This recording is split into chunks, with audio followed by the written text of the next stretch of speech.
Hello hello good morning everyone सबैजनालाई। म चाहिँ आज छरछिमेकको घरमा जाँदैछु हैन।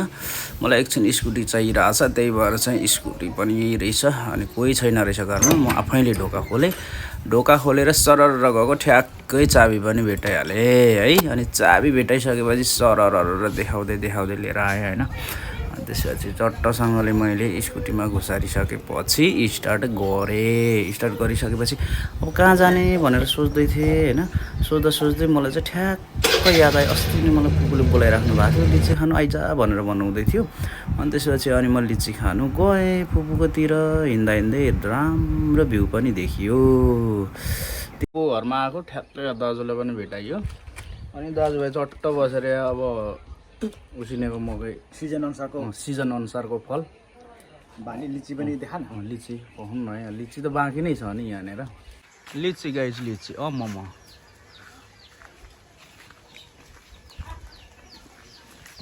मजाले पाकेकै छैन रहेछ लिची त। अनि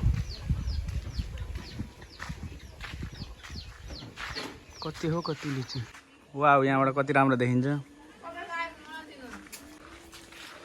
म चाहिँ अब यहाँ चढेर यहाँ लिची टिप्छु।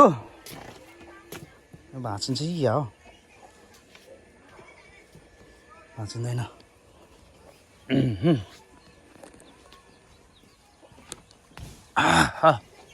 त भित्रबाट त एउटै नदेखिँदो रहेछ,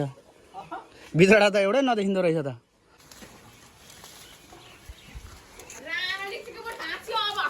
होला नगर 25-26 भयो। 25-26 यहाँ आइज समाउनु। यो दाना टिप्ने हो कि उही कराक गरौ त। तँ आइज त यहाँ, आइज न आइज। नगले भाग्ने हो यहाँ, कराक भनिरहेछ।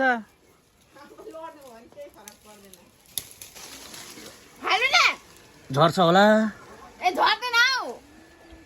समय। स्याबास। बेलापाला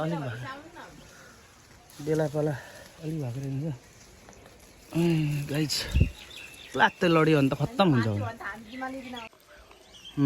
गाइज यति चाहिँ टिपेँ मैले पनि बोटमा यहाँ पनि रहेछ, तर यो मजाले पाकिसकेको छैन रहेछ। अब झर्ने कसरी, सकिएन त झर्नु।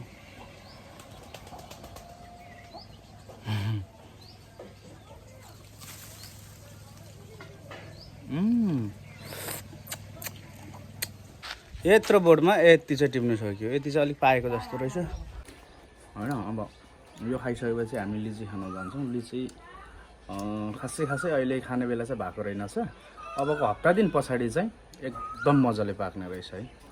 भित्र मासु पनि लागिसकेको छैन रहेछ, तर पनि आइसकेपछि एक दुईवटा चाहिँ खानुपर्छ भन्ने हाम्रो धारणा हो कि नभन्नु त।